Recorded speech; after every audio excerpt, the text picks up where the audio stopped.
اور 1 کروڑ ہے آخرت جڑی ہے تو وہ ہر 1 کروڑ بھی تیار ہے۔ اب مطلب ہے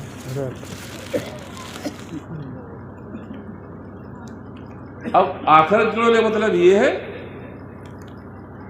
کہ آدمی کے پاس 30,000 روپے ہیں، اس نے زکوٰۃ نکال دی، آخرت جڑ گئی۔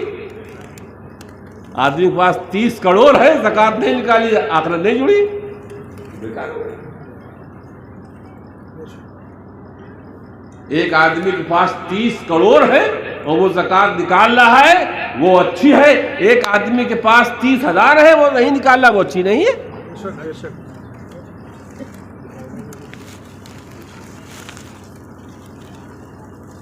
ایسے ہی اوقات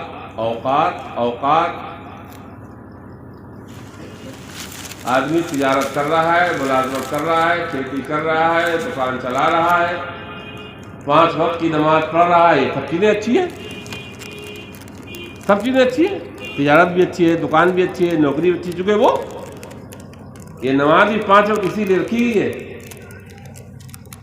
مومن کے ہر کام میں دنیا کے ساتھ آخرت جوڑ دی گئی ہے، دنیا کے ساتھ آخرت۔ جیسے آپ لوگ سب جانتے ہو، زیرو صفر 0 50 ہو کچھ ہے 50 زیرو بنا دو، 0 اور 1 لگا دو تو سب 50 دو، ساری دنیا زیرو ہے اور دین عدد ہے، ساری دنیا صفر ہے اور دین عدد ہے۔ ارے 1 0 کچھ نہیں، 2 0 کچھ نہیں، 3 0 اور 1 رکھ دو تو کیا ہو جائے گا؟ 1000۔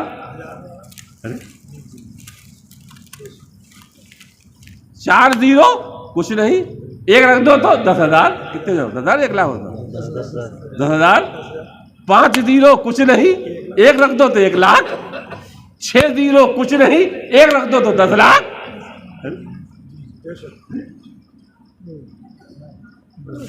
سنیے پھر غور سنیے،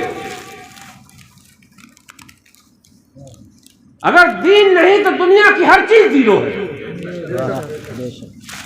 ہر چیز زیرو ہے۔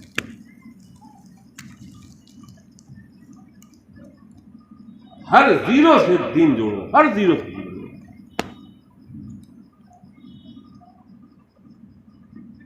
اولاد کی تربیت دین کے دائرے میں، تجارت دین کے دائرے میں، سفر دین کے دائرے میں، کھانا دین کے دائرے میں۔ کھانے میں دعا نہیں ہے، عقبہ کی فکر نہیں تو کھانا زیرو ہے۔ سفر دعا سے شروع نہیں تو سفر زیرو ہے۔ اگر آپ اپنی ہر چیز کو، ہر نقل کو، ہر حرکت کو، ہر چیز کو، ہر بول کو عقبہ میں ثواب کا ذریعہ دیکھنا چاہتے ہیں تو دین سے لگا دو۔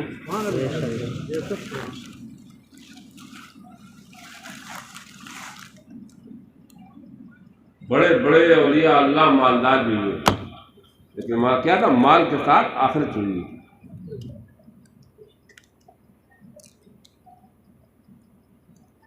ایک بزرگ تھے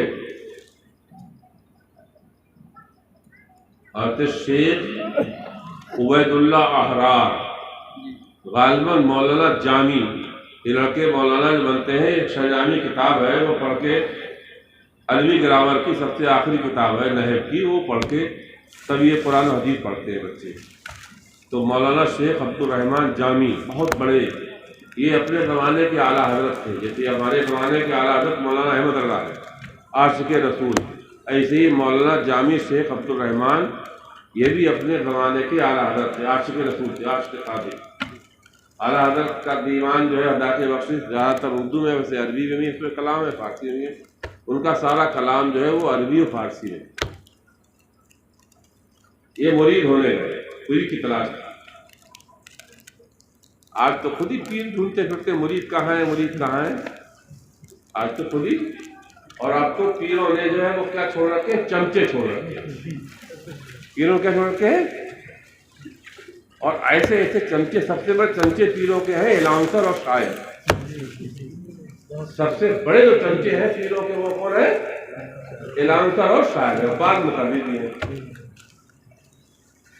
اتنے گمراہ کن اور گمراہ گر ہیں یہ آج کل کے جو پیر ہیں، جن کے یہ بزرگ کبھی نیک پارسا اللہ والے تھے، انہیں کی قبروں مزاروں پہ جو قابض ہیں وہی زیادہ تر گمراہ کن اور گمراہ گر.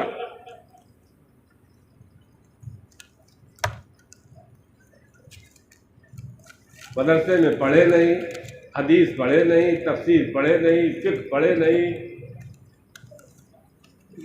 شہزادے بن گئے. شہزادے ہیں، شہزادے آ رہے ہیں، شہزادے ہیں، شہزادے ہیں. اور یہی شاعر اور لانسر جو آتے ہیں، ارے ارے پوری دنیا میں ان جیسا پیر نہیں پاؤ گے، ان کا دامن پکڑو سیدھے جنت میں چلے جاؤ. کتنا شارٹ کاٹ جنتی بنا دیا. ارے دامن پکڑو جنت چلے جاؤ. ارے یا اللہ، اس لونڈے کا دامن پکڑ کے ان جاہلوں کو، بے عملوں کو سیدھا جنت بھیج رہا ہے لانسر شاعر. تو جس لونڈے کا دامن پکڑ کے جنت بھیج رہا ہے، سوال اس بات کا ہے اس پیر زادے کے باپ دادا عبادت کیوں کرتے تھے پھر؟ بے شک. ہوا لوگ کٹی ساتھ کریں تھوڑے بہت ضرور کریں، کٹی ساتھ بھی تھوڑی تھوڑی ہوگی، اس کی پرواہ نہیں. یہ سوچیں ضرورت ہے نا. مطلب کتنی شارٹ کاٹ جنت میں دی. شاعر جو ہے نا، شاعر بس بس بس یہ ایک شعر بس نبی کے نام پہ سبحان اللہ کو اور سیدھے جنت چلے جاؤ گے. قیامت کے دن رسول اللہ کہیں گے یہ میرا دیوانہ آ رہا. کتنا شارٹ کاٹ جنتی بنا دیا. بس یہ کہ آیا تھا جلسے میں، جواری بھی تھا، شرابی بھی تھا، لونڈیاں بھی تکتا تھا، بس جلسے میں آیا، ایک مرتبہ نعت میں واہ واہ کر دی، کم وقت نے جنتی بنا دیا. سبحان اللہ. کتنا شارٹ کاٹ جنتی بنا دیا. بالکل درست. اور مولانا بھی کہہ رہے سبحان اللہ، یہ سب جنتی، یہ سب لاٹھیاں کھائیں گے، یہ فرشتوں کی سب مولانا بھی لاٹھیاں کھائیں گے. شارٹ کاٹ جنتی بنا دیا. لونڈیاں تک رہا تھا، پکچریں دیکھتا تھا، بس جلسے میں آیا، نبی کے نام پہ ایک نعت سنی، جھوم اٹھا. بس قیامت میں آئیں گے نبی تو فوراً پکڑیں گے دامن، چلے جائیں گے جنت. تو یہ غوث اعظم کی عبادت، غوث اعظم کا قیام اللیل، غوث اعظم کے 40 سال سمجھے آپ عشاء کے وضو فجر کے نماز، یہ جوہد، یہ ریاضت، یہ تقویٰ، یہ امام اعظم کی ریاضت، یہ تقویٰ، یہ اجتہاد، یہ صحابہ، یہ مولا علی کی 1000 رکعت روزانہ، امام حسین کے 300 رکعت روزانہ، یہ سب کس لیے تھی جب اتنا شارٹ کاٹ جنت ہے. بے شک بے شک. بہت اچھی بات. تھوڑی دور سے پبلک ہوئی تھی تو انہیں زیادہ شاعر پسند ہے، انہیں ڈرامے خور نچیے کا بھیا بہت پسند ہے. انہیں سنا رہا ہوں، سنا رہا ہوں، انہیں سنا رہا ہوں، سب کو انہیں پیسہ تو نہیں دیتے. انہیں چاہیے نہیں ایسا اقبال کے بغیر. تمہیں کیا ہو گیا ہے سنیوں بریلویوں؟ گمراہ ہو رہے ہو، گمراہ ہو جاؤ گے اسے. ایک عالم دین قرآن و حدیث کا عالم نیچے بیٹھالتے ہو، جاہل شاعر کو کرسی بیٹھالتے ہو. صحیح فرما رہا ہے.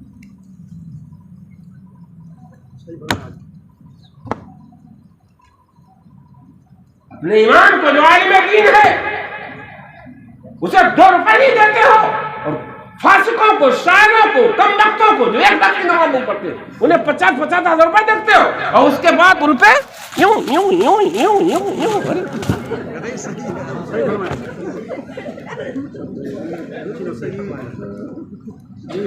کبھی کسی عالم پہ نشاور کری 2 گھنٹے ایسا کر کے؟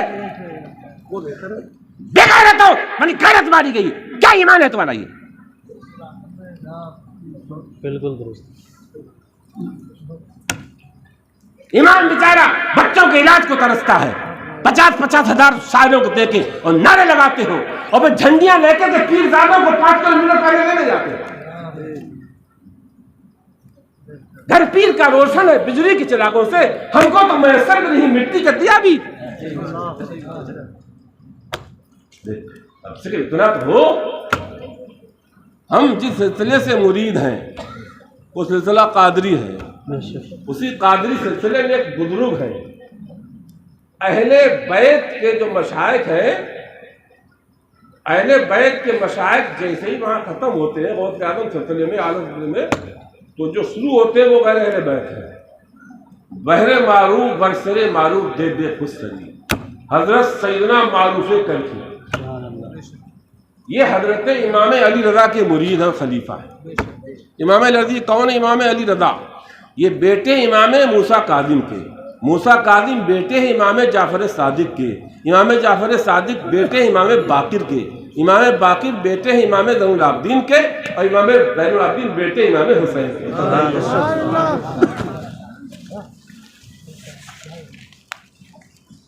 الحمدللہ اللہ پاک کے احسان ہے. یہ حقیر موسیٰ امام موسیٰ کاظم کے اولاد. سبحان اللہ. سبحان اللہ. سبحان اللہ. انہی کے خلیفہ ہے امام معروف کرکی. معروف کرکی کہتے ہیں، اور کریے، فقیر کسے کہتے ہیں، درویش کسے کہتے ہیں، پیر کسے کہتے ہیں؟ فرماتے ہیں لا طمع ولا منع ولا جمع. سبحان اللہ. لا طمع ولا منع ولا جمع. پیر وہ ہے، فقیر وہ ہے کہ دوسرے کے مال پہ لالچ و طمع نہ کرے، اگر کوئی دے دے تو منع نہ کرے، اور آ جائے تو جمع نہ کرے.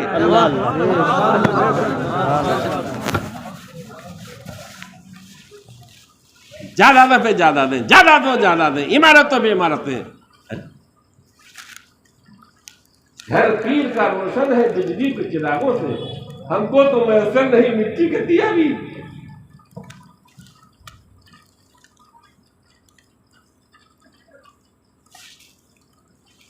سب سے زیادہ خراب تو جو ہے وہ ہمارے سماج میں سنی زبان میں کون ہے؟ اعلانسر اور شاعر.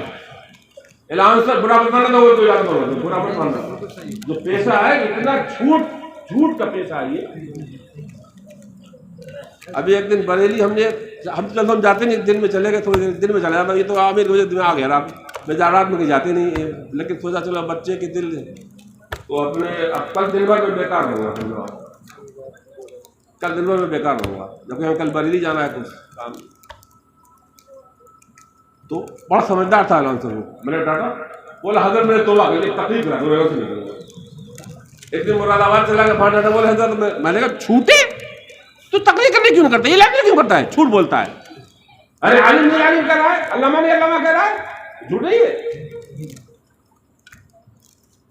ایک بات بتاؤ، اگر جنت اتنی شارٹ کاٹ تھی تو یہ احد میں چچا رسول اللہ کے کلیجہ کیوں چلوا رہے تھے؟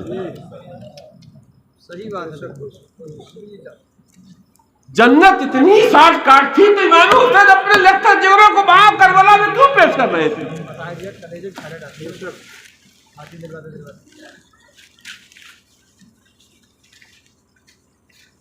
جناب من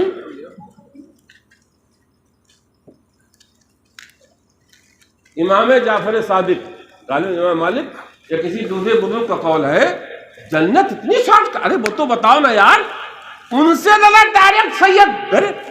آج کل کے ہر سید کے بارے میں کوئی نہ کوئی سوچ سکتا ہے، لیکن امام جعفر صادق کی سیادت میں کون شک کر سکتا ہے؟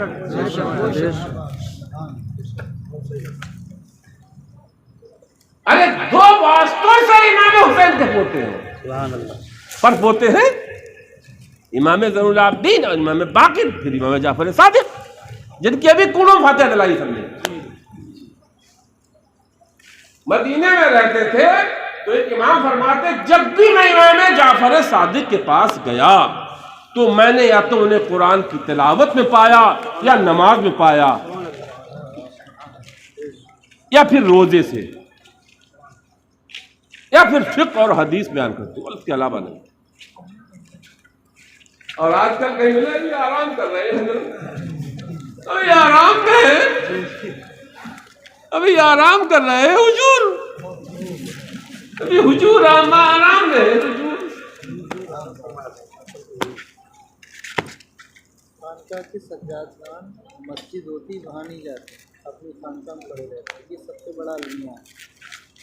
سنو، امام اعظم مدعی لاکھ پہ بھاری گواہی کری، حضور آرام کر رہے، امام اعظم ابو حنیفہ کا پڑوسی ایک شیعہ تھا. سنیے ذرا، اے حنفیو، اے قادریو، میں تمہیں امام اعظم کی ایک بات بتاتا ہوں اور غوث اعظم کی ایک بات بتاتا ہوں. سبحان اللہ. مدعی لاکھ پہ بھاری گواہی کری، امام اعظم کا ایک پڑوسی شیعہ تھا. وہ کہتا ہے، خود بیان کرتا ہے کہ میں نے امام اعظم ابو حنیفہ نعمان بن ثابت کو رات میں جب دیکھا تو قیام میں دیکھا، اور دن میں جب دیکھا تو شاگردوں سے بحث کرتے ہوئے دیکھا. پتہ نہیں کس وقت وہ سوتے تھے کس وقت وہ کھاتے تھے.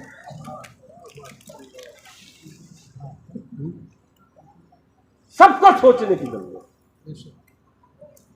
سوتے کس وقت تھے ابو حنیفہ اور کھاتے کس وقت؟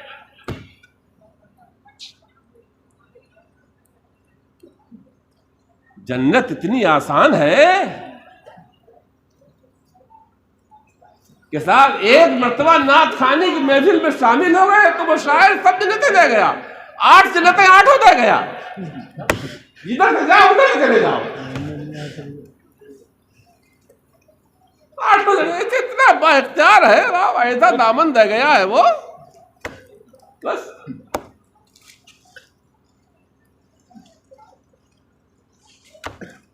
سوچنے کی ضرورت ہے جناب.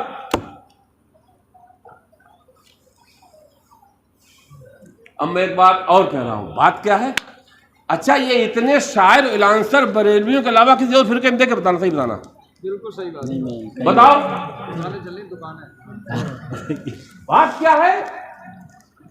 جس چیز کو جتنا زیادہ پوجا جاتا ہے وہی پیدا ہوتے ہیں. بجنتری زیادہ کس میں ملیں گے آپ کو؟ بھاڑ کس میں ملیں گے آپ کو؟ ارے جسے نوازو گے وہی تو پیدا ہوگا. یہ شاعر الانصر بریلوی میں تو ہے، کیونکہ یہ بریلوی نوازتے ہیں، یہ نوازتے ہیں. کیا کہتے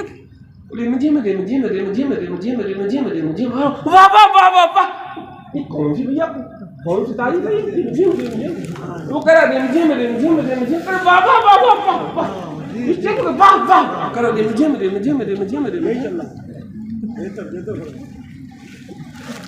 پہلے آ جاؤ، کڑھون سے پہلے پرچہ آ جائے.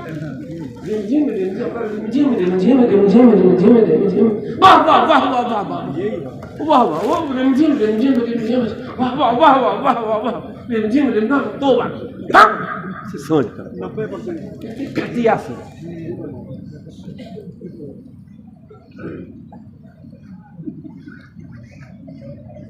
آج میں کل رات کو میں دوسرا پارا پڑھ رہا تھا. وہ ہے بقرہ کی آیت نمبر 224، وَلَا تَجْعَلُوا اللَّهَ عُرْضَةً لِأَيْمَانِكُمْ. اس میں غور کرنے لگا، ہم نے کئی تفسیر نکالی. ایک اور نہیں جو آج کل یہ بنے، وہ کون ہے؟ وہ ایسا کون ہے؟ داد خان کبیر بتا دیجیے.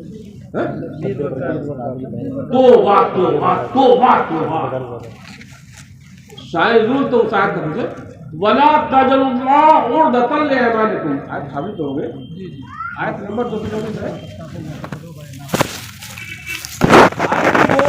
حضرت بشیر بن نعمان بشیر کے بارے میں اتری ہے، عبداللہ بن رواحہ کے بارے میں. ان کی بہن ان کو بیائی تھی، انہوں نے کوئی بات ہو گئی تھی تو قسم خالی ہم رجوع نہیں کرائیں، مطالعت نہیں کریں. میں نے تو اللہ تعالیٰ فرما رہا ہے اللہ تعالیٰ کے نام کو اپنی قسموں کی ڈھال نہ بناؤ. غور کرنا، آیت تو یہ. تو اس پہ میں نے دماغ لگایا، یہ آج کل اللہ تعالیٰ کے رسول اللہ کے نام کو اپنے پیٹوں کی ڈھال بنا رہے ہیں. اچھا سوال اس بات کا، نعرہ لگاتے تاج الشریعہ زندہ باد، بستی بستی قریہ قریہ تاج الشریعہ. تاج الشریعہ مانتے ایک بھی نہیں نالائق. تاج الشریعہ مانتے ایک بھی نہیں نالائق. پتہ نہیں کس کی مانتے، نعرہ لگاتے تاج الشریعہ کو مانتے نہیں. تاج الشریعہ کا فتویٰ کیا ہے اس سلسلے میں؟ سنا کبھی؟ بتاؤ. اللہ تعالیٰ کے نام کو میوزک میں ڈھالنا صرف اپنا پیٹ پالنے کے لیے.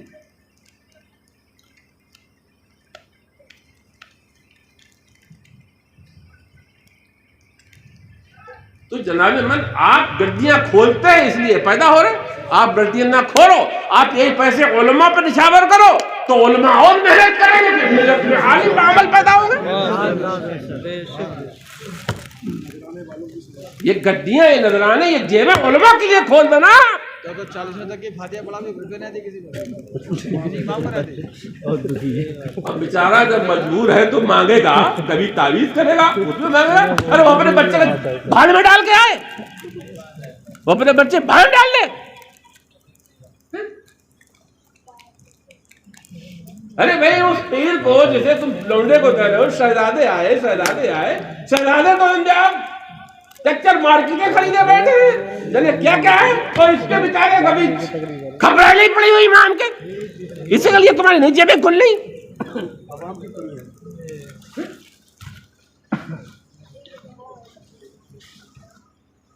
بری بات ہے، غور کرو، سوچنے کی ضرورت ہے۔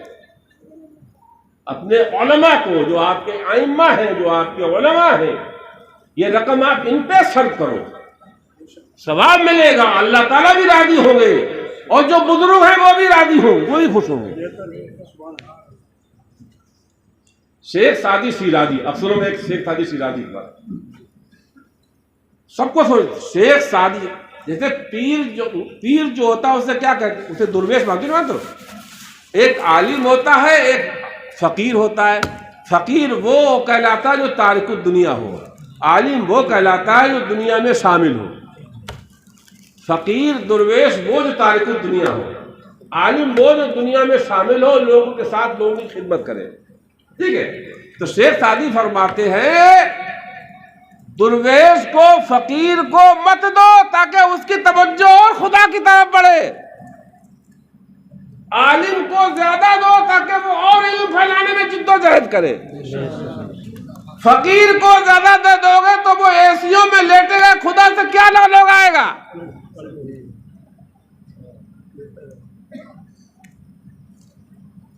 گلستان میں ہے، گلستان میں کریں، اور یہ معاملہ الٹا ہو گیا، اب عالموں کو فقیر بنا دیا۔ اب تم لگا بھائی تو اللہ کا الگ طرف، تم اللہ کا ہے تو اللہ لگا بھائی، یہ تو تمہیں فقیر بنا دے گا۔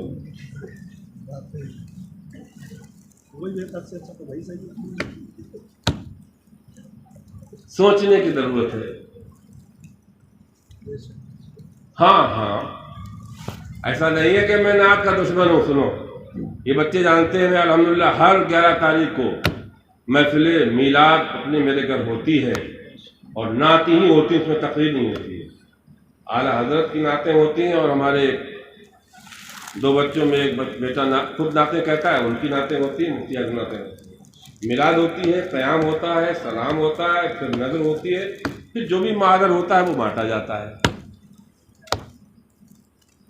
ہر بستی میں اتنے نعت خواں ہوتے ہیں سکون سے، خشوع خضوع کے ساتھ، جیسے اب میں کہہ رہا ہوں، جو آپ ایک اور نہیں، وہ کون ہے، شبیر کون، تو علی علی علی علی علی، اب تو لا حول ولا قوت، علی کے نام کو ایسا بگاڑا۔ اب سنو، میں ایک کتاب ہے شفا شریف، اعلیٰ حضرت عظیم البرکت کی جو فتاوی رضویہ ہے، سینکڑوں جگہ اس کا حوالہ ہوا،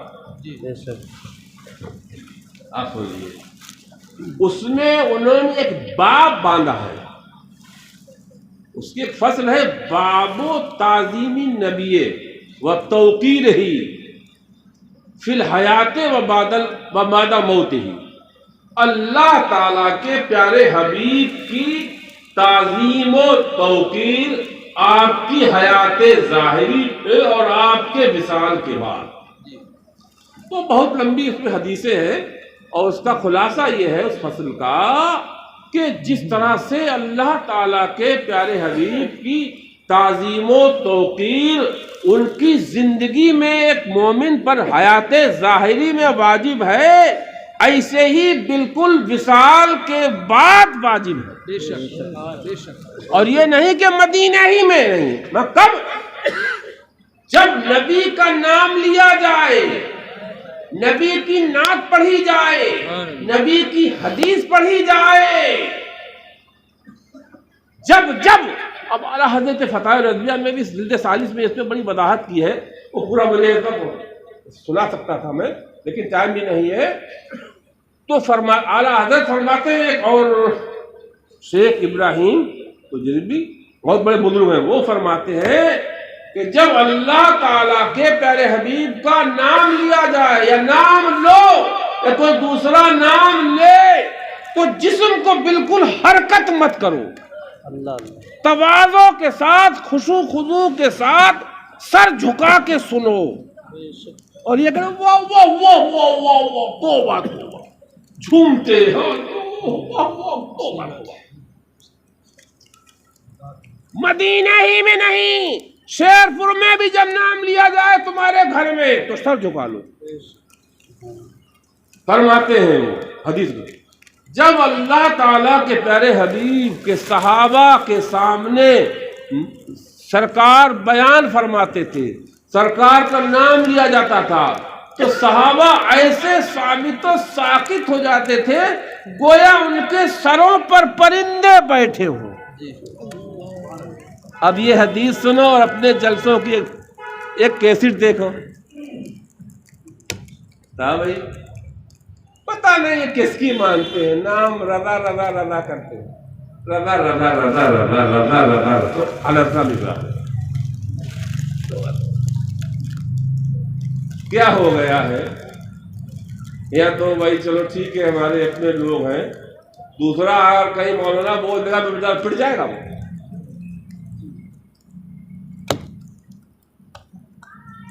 میں نے اپنی آنکھوں سے دیکھا ہے کیسے وقت بدل گیا اتنی جلدی.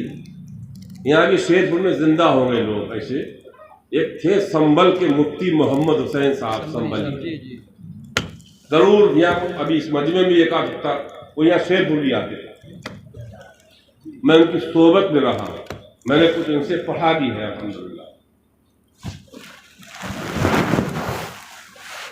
ان کے زمانے میں تو یہ کچھ تھا ہی نہیں، اور ایک آدھ کوئی تھوڑا سا کرتا تھا تو فوراً سے سیدھا پڑھ سیدھا چھڑی تھی ایسے کہ سیدھا سیدھا پڑھ سیدھا پڑھ چھڑی دکھاتے تھے. اور ایسا دبدبا تھا ان کا، بوڑھے تھے، سادہ کرتا سادہ پیجامہ اور سادہ پگڑی، اور ایسا دبدبا تھا، بڑے بڑے دم نہیں مارتے. ایسا وقت بدل گیا، جلسے کیا سے کیا بنا دیے. وہ کہتے تھے واز میں جا رہا ہوں. ہم نے پوچھا کہاں جا رہے حضور؟ واز ہے آج میرا واز. اب واز کوئی نہیں کہتا ہے، تقریر ہے تقریر. ہاں تقریر کہنا بھی برا نہیں ہے کوئی. یہ بتاؤ واز سمجھنا کیا آتا ہے؟ الوازو کا واز کہتے ہیں تذکیر العواقب. واز جسے ہم تقریر کہتے ہیں، اس کا عربی نام کیا ہے؟ واز کا مطلب واو عین دو، واو عین دو واز. تو اس کا معنی عربی میں آتا ہے تذکیر العواقب. واز تقریر کا مطلب ہوتا ہے غافلوں کو انجام سے ڈرانا. دکھائی جا رہی جنت. واز کا معنی کیا ہے؟ غافلوں کو انجام سے ڈرانا، اور یہاں غافلوں کی غفلت کو اور بڑھانا. شریعت میں واز کہتے ہیں غافلوں کو انجام سے ڈرانا. آج کیا ہو رہا ہے؟ غافلوں کی غفلت کو. جیسے ایک حدیث اور ہے، حدیث میں ہے کہ زیارت قبور جائز ہے. قبروں کی زیارت جانتے ہو رسول اللہ نے قبروں کی زیارت جائز کیوں کری ہے؟ جواز کی علت بھی اسی حدیث بیان کی گئی. ہم نے پہلے قبروں کی زیارت سے منع کیا تھا، لیکن اب تم قبروں کی زیارت کیا کرو، اس سے آخرت یاد آتی ہے. اب بنا دیا گیا مزار کو میلہ. کیا بنا دیا مزار کو؟ اب آخرت یاد آتی ہے. دنیا بولو، ارے بولو نا یار. ارے حدیث میں جو قبروں کی زیارت جائز کی گئی وہ کس لیے کی گئی ہے؟ آخرت یاد آئے.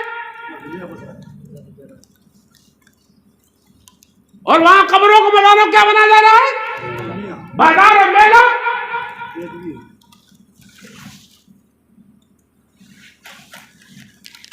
سوچے ضرور تھا نہیں، پلٹ دیا آپ نے اسلام کی فکر کو.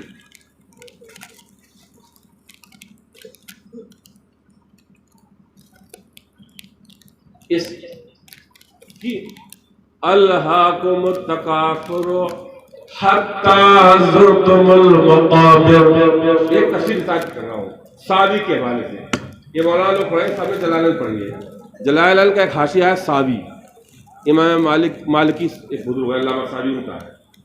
اس کی دو تفسیریں ہیں، حتی زرتم المقابر. غور کرنا ذرا. الحاکم التکاثر، تکاثر تفسیر کئی تفاخر سے کہ آج فخر کا اور گھمنڈ کا یہ عالم ہے. انسان پہلے عربوں میں ہوتا تھا، عربوں میں گھمنڈ بہت تھا، نسبی گھمنڈ بہت تھا. عربوں میں نسبی گھمنڈ بہت تھا. عربوں کے اندر آج بھی لوگ جاتے ہیں تو آج بھی وہ عرب کے علاوہ سمجھے انڈین والے عزت نہیں کرتے. اجمی نسبی گھمنڈ بہت ہے. اسلام نے ہر زمانے جاہلیت کی خسرت قضیہ سے روکا ہے. تو اس کی تفصیل بیان کی ہے کہ آدمی جیسے آج نہیں تھے بہت سے لوگ کہتے ہیں دیکھو میں ان کی اولاد سے ہوں، میں ان کی اولاد، میرے دادا یہ تھے، میرے پردادا یہ تھے، میرے دادا یہ تھے، اور فلاں پیر دادا بھی وہ کہتے ہیں ارے وہ سب کچھ ہے، تم کیا ہو؟ تو اس آیت کا مطلب یہی ہے کہ اتنا فخر کیا اپنے نسب پر، اپنے خاندان پر، حتی زرتم المقابر، یہاں تک کہ قبروں تک پہنچ گئے، دادا پر دادا کو گنانے لگے.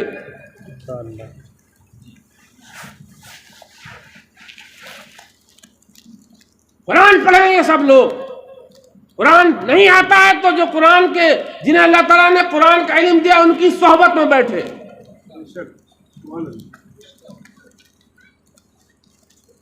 الہا کو الہا مانے آتے ہیں غافل.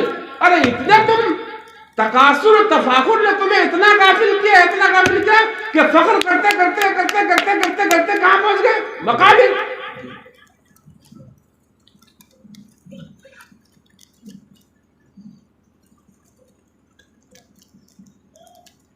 جن بزرگوں پہ لوگ آج فخر کرتے ہیں اپنے نسب کی بنیاد پہ، وہ بزرگ اتنے تواضع سے زندگی گزارتے تھے.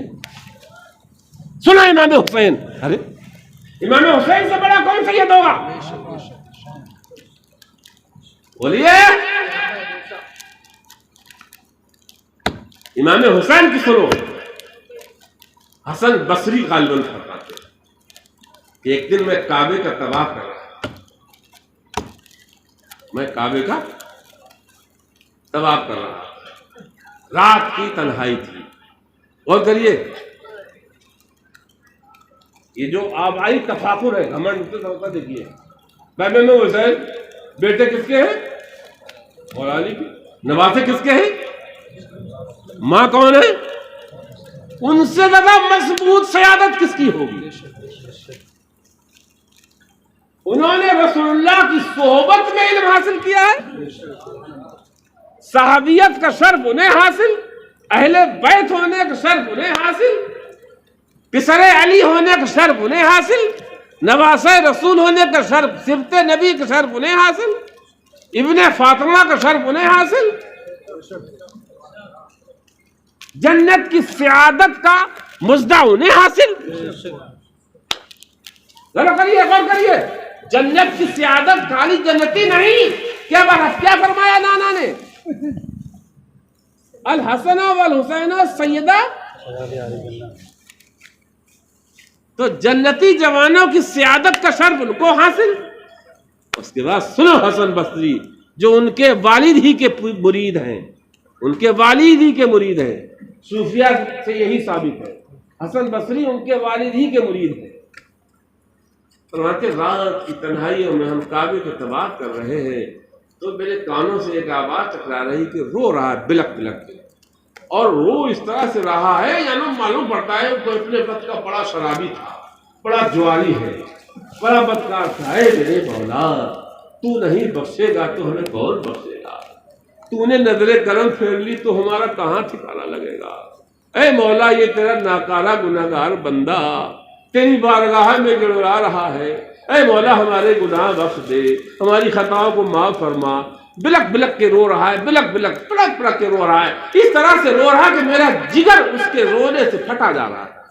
لیکن میں یہ سوچا کہ پھر بولا میں چڑھا، دیکھا تو کعبے کے چھت سے چپک کے کوئی رو رہا ہے بلک، لیکن میں ان کی مناجات میں دخیل نہیں ہوا، میں نیچے آ گیا، کونے میں بیٹھ گیا۔ جب صبح یہ صاحب اتریں گے تو دیکھیں گے، فرماتے ہیں وہ سب فجر کی جب صبح صادق کی جب صبح تہجد کی جب اذان ہوئی وہ صاحب اترے تو میں ان کے پاس گیا، جو میں نے چہرہ دیکھا تو میری آنکھیں پھٹی رہ گئیں۔ کوئی شرابی نہیں تھا، کوئی بے نمازی نہیں تھا، کوئی جواری نہیں تھا، وہ صرف پیغمبر امام حسین تھے جو رات میں تھے۔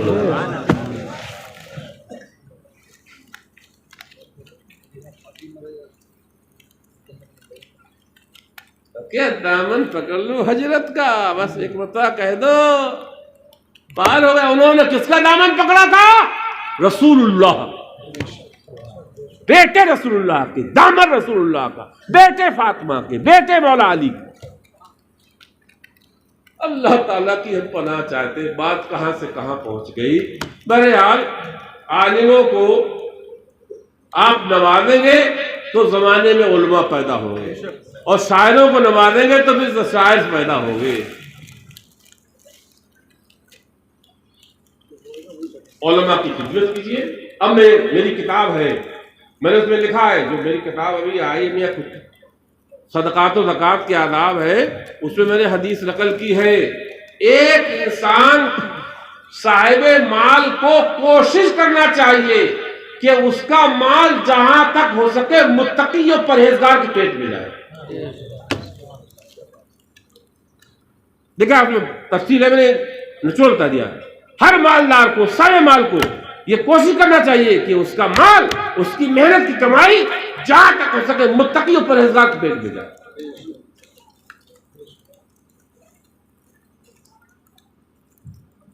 انما تنذر من اتبع الذکر وخشی الرحمن بالغیب فبشره بمغفرۃ واجر کریم۔ انا نحن نحیی الموتى ونکتب، میری گفتگو کا مطلب یہ نہیں ہے کہ سب پیر خراب ہے، میرا مطلب سے سب شاعر خراب ہے، ٹھیک ہے؟ ارے بھئی مولانا بھی کسی نام پکڑ دے اعلان سے تھوڑا ہی ہے۔ ہمیشہ اسلام سادگی کو پسند کرتا ہے، رسول اللہ نے ہمیشہ سادگی، سادہ زندگی پسند کی ہے، ہمیں بھی سادگی پسند ہونا چاہیے۔ ہمارے اعلان بھی سادہ ہوں، ہماری تقریریں، وعظ و بیان، مطلب سمجھ لیجیے کہ وعظ کا مطلب ہے انجام سے ڈرانا۔ ایک جگہ قرآن میں 27 بارے میں وَلَقَدْ يَسَّرْنَا الْقُرْآنَ لِلذِّكْرِ، تو ذکر کا معنی ہے اے لِلْإِذْكَارِ وَالِاتِّعَادِ، اس کا مطلب یہی ہے ہم نے قرآن کو آسان کیا ہے انجام سے ڈرانے کے لیے۔ اگر آپ کو اپنا انجام دیکھنا ہے، اپنی آخرت کی تصویر آپ دنیا میں دیکھنا چاہتے ہیں، میں پھر بتا رہا ہوں آپ کو کہ آپ کا آخرت میں کیا ہوگا، آپ کی آخرت میں کیسی گزرے گی۔ اگر آپ اپنی آخرت کی تصویر دیکھنا چاہتے ہو تو اپنے اعمال کو قرآن کے آیت کے سامنے پیش کرو، پتہ لگے گا۔ وَلَقَدْ يَسَّرْنَا الْقُرْآنَ لِلذِّكْرِ فَهَلْ مِن مُدَّكِرٍ، ہم نے قرآن کو آسان کیا ہے، قرآن سے نصیحت حاصل کیجئے، قرآن سے تذکیر کیجئے، آپ لوگ بھی قرآن سے ڈرائیے، سنیں یا نہ سنیں لیکن تذکیر قرآن سے ہی ہونا چاہیے۔ چٹکلے مت بنائیے، چٹکلے سنانے والے کی بڑی مذمت آئی، کرامتیں سنا سنا گمراہ کر ڈالا، کرامتیں تو غفلت پیدا کرتی ہیں، یہ سن لو آپ، بزرگوں کی کرامتیں غفلت پیدا کرتی ہیں، یہ سن لیجیے آپ۔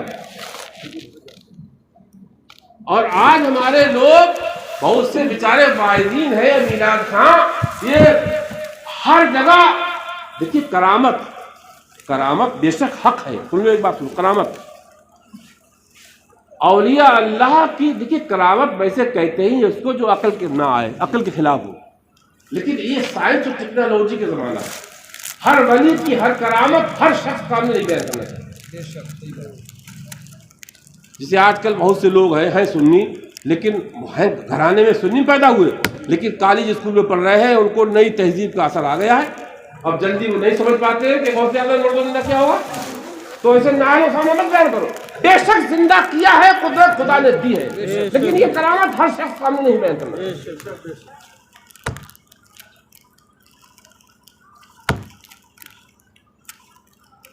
کرامتوں کی دو قسم ہوتی ہے. آپ نے بات کہی، آپ سوال کرتے جاؤ.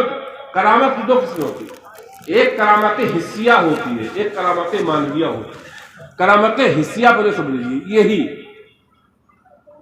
اشتہار کو ہم سونا بنا دیں، یہ کرامت حسیہ ہے.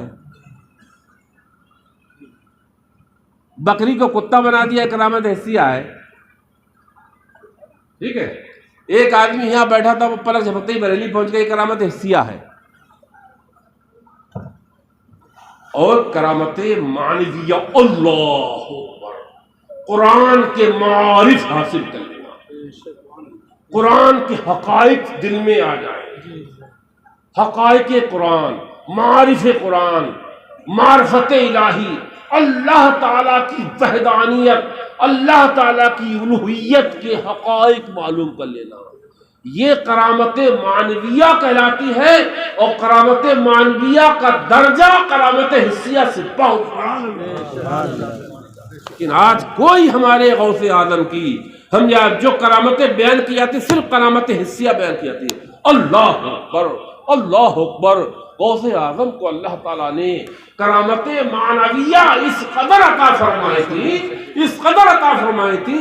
علم کا یہ عالم تھا، معرفت کا عالم یہ تھا، ایسا علم معرفت اور علم شریعت کا بحر، ایسا سمندر تھے غوث اعظم. اور فتویٰ آج تو تم پیر دیکھو غوث اعظم ہے. قادریوں سنو، غوث اعظم فجر کی نماز پڑھتے ہی بیٹھ جاتے تھے اپنے مدرسے میں. سب سے پہلے قرآن پڑھاتے تھے، علم قرآن پڑھاتے تھے، تدبیر پڑھاتے تھے، قرآن پڑھاتے تھے، پھر تفسیر پڑھاتے تھے، پھر علم عقیدہ پڑھاتے تھے، پھر علم حدیث پڑھاتے تھے، پھر سمجھے فقہ پڑھاتے تھے، ایمانی پڑھاتے تھے، بیان پڑھاتے تھے، علم بدیع پڑھاتے تھے، علم نحو پڑھاتے تھے، علم صرف پڑھاتے تھے. ظہر تک اسی طرح سے رات بھر قیام میں رہتے تھے اور دن بھر درس و تدریس میں رہتے. ہمارے پاس کوئی فتویٰ آئے گا سوال تو ہم کہیں گے بھائی چلو ایک ہفتے بعد منگا دینا. غوث اعظم نے 40 سال فتوے دیے، کبھی یہ نہیں کہا جواب کل لے جانا. جتنے فتوے عراق سے، حجاز سے، شام سے، جانے کہاں کہاں سے آتے تھے، جتنے فتوے آتے تھے غوث اعظم سب کو فٹافٹ میں سی ٹیکسٹ بدل جا بلا کتابیں دیکھ رہا تھا. یہ کرامت معنویہ غوث اعظم کون بیان کرتا ہے؟ پردہ ڈال دیا غوث اعظم. بے شک بے شمار ایسا جو بلا، اچھا جو لوگوں نے کتابیں غوث اعظم پہ لکھی وہ کرامت حسیہ لکھی، اب جو لکھی اردو میں کیا کریں ہم، اب جو لکھنے والے میں کیا کروں. کرامت معنویہ کس نے ہمیں آپ لوگ خود کرامت معنویہ، کرامت معنویہ صحابہ. اچھا جتنی کرامتیں اولیاء اکرام سے ثابت، کیا صحابہ ثابت ہے؟ اللہ اکبر، ہر صحابی کرامت معنویہ کا جامع. تو سنیو، اسلام صحیح سمجھنے کی کوشش کرو، علماء کی قدر کرو گے تو انسان مطالعہ کرے. اب یہ بھی سوچتے ہیں جب یہ قوم رہے گی تھی چلو ہم بھی دو چار کرامات یاد کر لیں، چلو ٹھیک. اور رمضان میں محرم میں محرم والی ہو اور 11ویں میں 11ویں والی، جب کہ ہے جیسے ادھر ہی بیٹھے باہر، جیسے ادھر ہی بیٹھے باہر.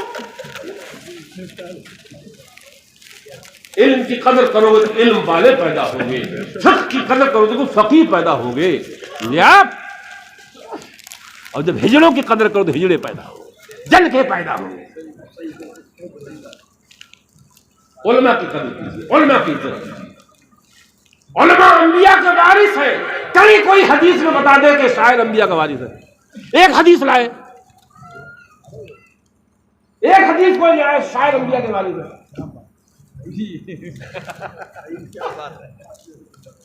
کوئی بتا دے یہ پیر زادے انبیاء کے والد شہزادے،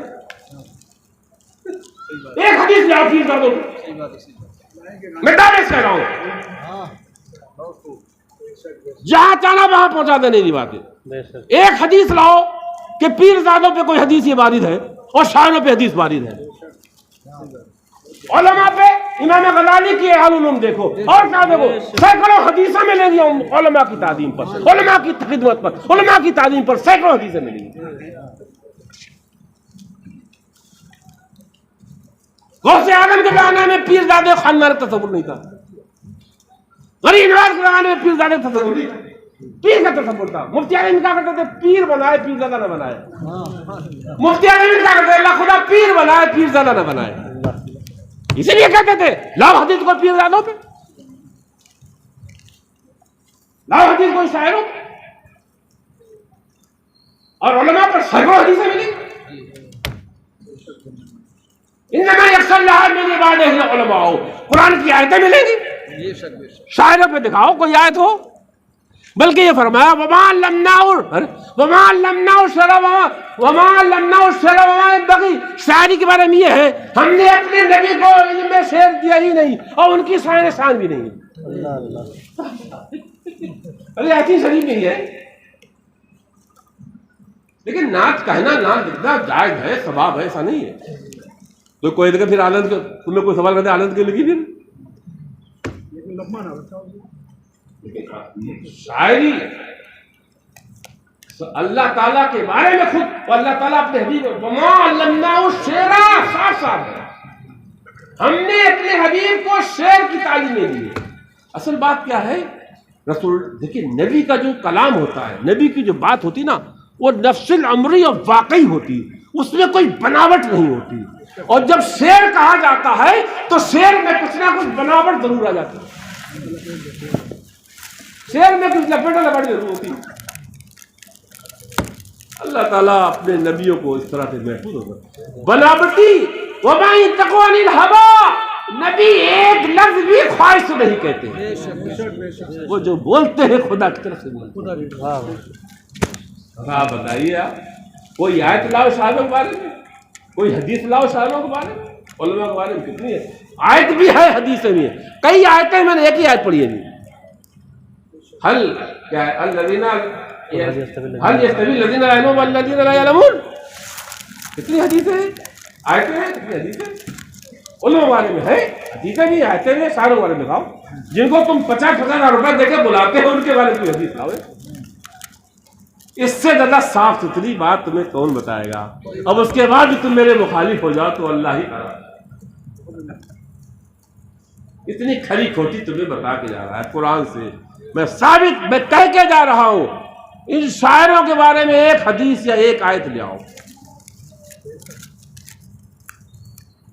علماء انبیاء کے وارث ہیں، شاعر انبیاء کے وارث ہیں،